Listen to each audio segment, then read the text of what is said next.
Borrowing é um conceito fundamental em Rust e também um dos motivos que tornam o código em Rust tão seguro e praticamente à prova de falhas. Mas antes de entender isso, a gente precisa entender o conceito de propriedade. Em Rust, cada valor tem um único dono. Quando você cria uma variável, tipo let x igual a 42, o x se torna o dono desse valor. E é esse dono que será responsável por liberar a memória quando esse valor não for mais usado. Se você vem de outra linguagem, pode pensar que ao fazer algo como let y igual a x, está apenas criando uma nova referência ao mesmo valor. Mas em Rust, o que acontece é uma transferência de propriedade. O valor de x agora passa a pertencer a y, e x perde o acesso. É como se o valor tivesse sido tomado por y. A partir daí, usar x de novo não é mais permitido. Essa regra também vale quando você passa um valor diretamente para uma função. Você está transferindo a posse daquele valor para a função. Quando ela termina, o valor é descartado. E se você tentar utilizar esse valor de novo depois disso, o compilador vai reclamar. Por isso,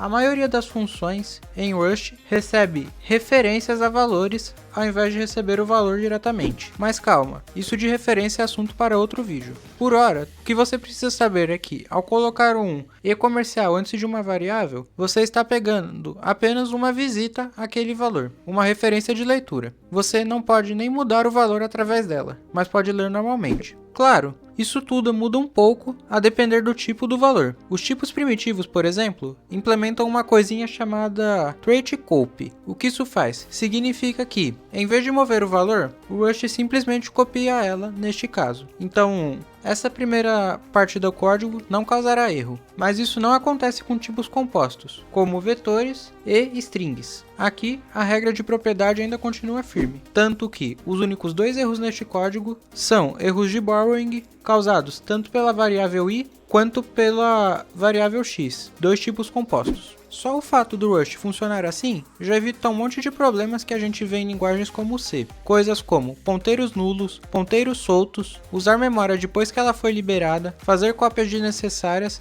ou vários ponteiros apontando para o mesmo lugar ao mesmo tempo. Bom, por hoje isso é tudo. Se gostou do vídeo, deixe um like e se inscreva no canal. Se restou alguma dúvida, deixe nos comentários que eu irei responder. Até a próxima!